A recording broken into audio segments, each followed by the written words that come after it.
একটা কথা জানেন, যেই ব্লক লিস্ট তৈরি করা হয়েছিল অপরিচিত মানুষের জন্য, সেই ব্লক লিস্ট ব্যবহার করা হয় সবচেয়ে কাছের মানুষ এবং প্রিয় মানুষের জন্য।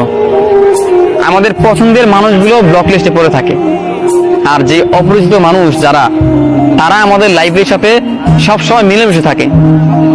দেখেন, এই যে আমাদের পছন্দের মানুষ, আমাদের ভালোবাসার মানুষ, যে কিনা আমার পছন্দের, যে কিনা আমার প্রিয়জন, যে কিনা আমার আপনজন, যাকে আমি নিজের চেয়ে বেশি ভালোবাসি, আমি তার ব্লক লিস্টে থাকি।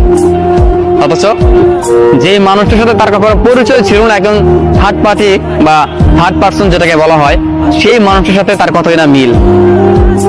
সম্পর্কের মাঝে তৃতীয় ব্যক্তির আগমন, আর সেই তৃতীয় ব্যক্তিকে নিয়ে সে সুখে আছে, সে সুখে থাকার চেষ্টা করছে, তাকে সে ভালোবাসে।